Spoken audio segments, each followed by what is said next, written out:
अलैहि वसल्लम, जो औरत तुमसे अपने शौहर के बारे में बहस व जिदाल करती और अल्लाह से शिकायत रंजो बलाल करती थी। कुरान मुक़द्दस को अल्लाह रब्बुल इज़्ज़त ने अपनी रस्सी क्यों बताया और इस मुक़द्दस रस्सी को पकड़ने का हुक्म क्यों दिया?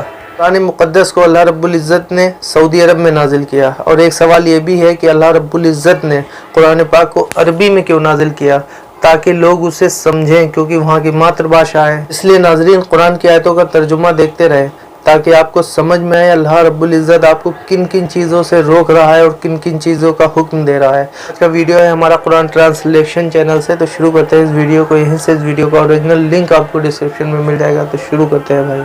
पैगंबर सल्लल्लाहु अलैहि वसल्लम, जो औरत तुमसे अपने शौहर के बारे में बहस व जिदाल करती और अल्लाह से शिकायत रंजो बलाल करती थी, अल्लाह ने उसकी इल्तिजा सुन ली और अल्लाह तुम दोनों की गुफ्तगू सुन रहा था। कोई शक नहीं कि अल्लाह सुनता है, देखता है। जो लोग तुम में से अपनी औरतों को माँ कह देते हैं, वो उनकी माएँ नहीं हो जाती। उनकी माएँ तो वही हैं जिनके बदन से वो पैदा हुए। बेशक वो नामाकूल और झूठी बात कहते हैं और अल्लाह बड़ा मुआफ करने वाला है, बख्शने वाला है। और जो लोग अपनी बीवियों को माँ कह बैठे फिर अपने कौल से रुजू कर लें, तो उनको कुर्बत से पहले एक गुलाम आजाद करना जरूर है। मोमिनो, इस हुक्म से तुमको नसीहत की जाती है और जो कुछ तुम करते हो अल्लाह उससे खबरदार है। अब जिसको गुलाम न मिले वो कुर्बत से पहले लगातार 2 महीने के रोजे रखे। फिर जिसको इसका भी मकदूर न हो उसे 60 मुहताजों को खाना खिलाना चाहिए। ये हुक्म इसलिए है कि तुम अल्लाह और उसके रसूल के फर्माबरदार हो जाओ, और ये अल्लाह की हदें हैं और न मानने वालों के लिए दर्द देने वाला अजाब है। जो लोग अल्लाह और उसके रसूल की मुखालफत करते हैं वो उसी तरह जलील किए जाएंगे जिस तरह उनसे पहले लोग जलील किए गए थे। और हमने साफ साफ आयतें नाजिल कर दी हैं, और जो नहीं मानते उनको जिल्लत का अजाब होगा। जिस दिन अल्लाह उन सबको जिला उठाएगा तो जो काम वो करते रहे उनको जताएगा। अल्लाह ने वो सब काम लिखवा रखे हैं और ये उनको भूल गए हैं, और अल्लाह हर चीज से वाकिफ है। शुरू अल्लाह का नाम लेकर जो बड़ा मेहरबान निहायत रहम वाला है। ऐ पैगंबर सल्लल्लाहु अलैहि वसल्लम, लोगों से कह दो कि मेरे पास वही आई है कि जिन्नों की एक जमात ने इस किताब को सुना तो कहने लगे कि हमने एक अजीब कुरान सुना जो भलाई का रास्ता बताता है, सो हम उस पर ईमान ले आए और हम अपने परवरदिगार के साथ किसी को शरीक नहीं बनाएंगे।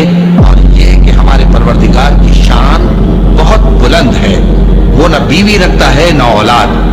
और ये कि हम में से कोई कोई बेवकूफ अल्लाह के बारे में झूठ गढ़ता है, और हमारा ये ख्याल था कि इंसान और जिन अल्लाह की निस्बत झूठ नहीं बोलेंगे। और ये कि बाज बनी आदम बाज जिन्नात की पनाह लिया करते थे, तो इससे उनकी सरकशी और बढ़ गई थी। और ये कि उनका भी यही एतकाद था जिस तरह तुम्हारा था कि अल्लाह किसी को नहीं जिंदा करेगा। और ये कि हमने आसमान को टटोला तो उसको मजबूत चौकीदारों और अंगारों से भरा हुआ पाया। और ये कि पहले हम वहां बहुत से मकामात पर फरिश्तों की बातें सुनने के लिए बैठा करते थे, अब कोई सुनना चाहे तो अपने लिए अंगारा तैयार पाता है। और ये कि हमें मालूम नहीं कि इससे अहले जमीन के साथ बुराई मकसूद है या इनके परवरदिगार ने इनकी भलाई का इरादा फरमाया है। और ये कि हम में बाज नेक हैं और बाज दूसरी तरह के, हमारे कई तरह के मजहब हैं। और ये कि हमने समझ लिया है कि हम जमीन में खा कहीं हो अल्लाह को हरा नहीं सकते और न भाग कर उसको थका सकते हैं। और जब हमने हिदायत की किताब सुनी उस पर ईमान ले आए। तो जो शख्स अपने परवरदिगार पर ईमान लाता है तो उसको न नुकसान का खौफ है न किसी तरह के जुल्म का। और ये कि हम में बाज फर्माबरदार हैं और बाज नाफरमान हैं, तो जो फर्माबरदार हुए वो सीधे रास्ते पर चले और जो नाफरमान हुए वो दोज़ख का ईंधन बने।